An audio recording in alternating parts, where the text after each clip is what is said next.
¿Cómo les va? Otra clase, la última clase de este módulo de deporte como un derecho humano. Espero que hasta ahora les haya venido bien, les haya servido y que estén contentos con el módulo y me pongan un 10 por haber sido tan bueno explicándolo. Todo esto para llegar a este concepto, el deporte como un derecho humano.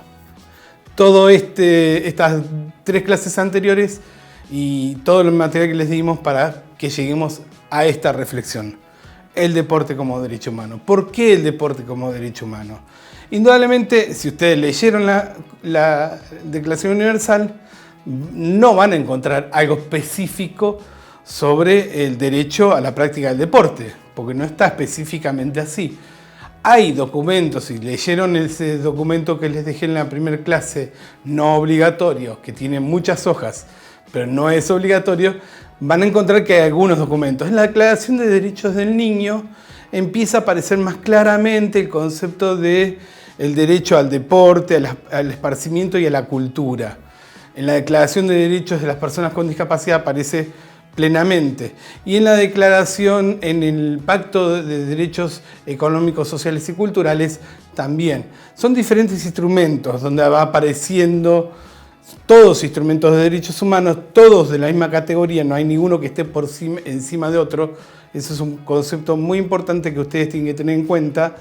No es una declaración o una convención está por encima de otro, la declaración es la principal y los otros no, son todas del mismo rango y todas tienen ese concepto de igualdad y de plano de base. Pero cuando nosotros nos planteamos este módulo del deporte como un derecho humano, lo que pensamos es, si ustedes prestaron atención, ¿quién tiene que garantizar un derecho? Yo supongo que ahí del otro lado están diciendo el Estado, a viva voz, y todos a coro. A ver, 1, 2, 3, el Estado. El Estado tiene que garantizar el derecho. Entonces, si nosotros planteamos que el deporte tiene que ser un derecho humano, estamos planteando la necesidad de que el Estado lo garantice.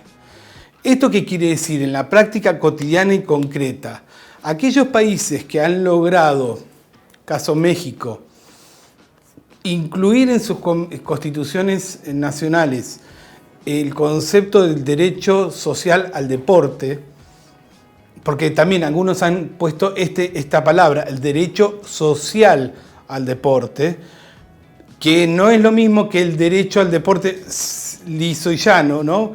Cuando también planteamos el derecho social al deporte, le ponemos un plus, que es, además, este ejercicio de práctica del deporte no tiene que ser únicamente para la élite deportiva, que ese es un capítulo que nosotros tenemos que tener muy en cuenta, sino para todo el mundo. Cuando planteamos el derecho social al deporte como un derecho humano, lo que estamos haciendo es que si los países empiezan a incorporar este concepto en sus textos constitucionales,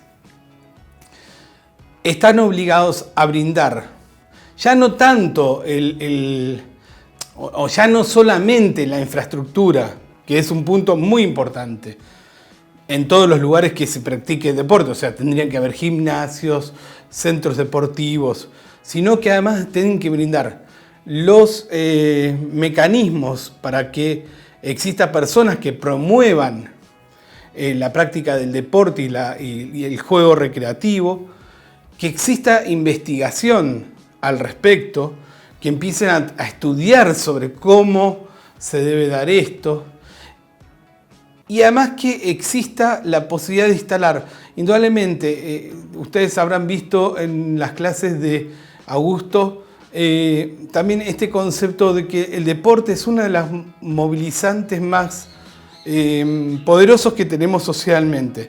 No es un instrumento de cambio únicamente. Puede ser un instrumento de cambio junto con otras cuestiones y con las decisiones políticas, pero es un instrumento poderoso también, y entre otras cosas, para generar un bienestar en aquello que tiene que ver con la salud y la vida en comunidad. Por eso estamos planteando el deporte como un derecho humano. En esa medida, todo lo que haremos tiene que ser en beneficio a una construcción de todos y todas. Así que muchas gracias, les dejamos un material para que puedan leer y gracias por haber estado en este módulo.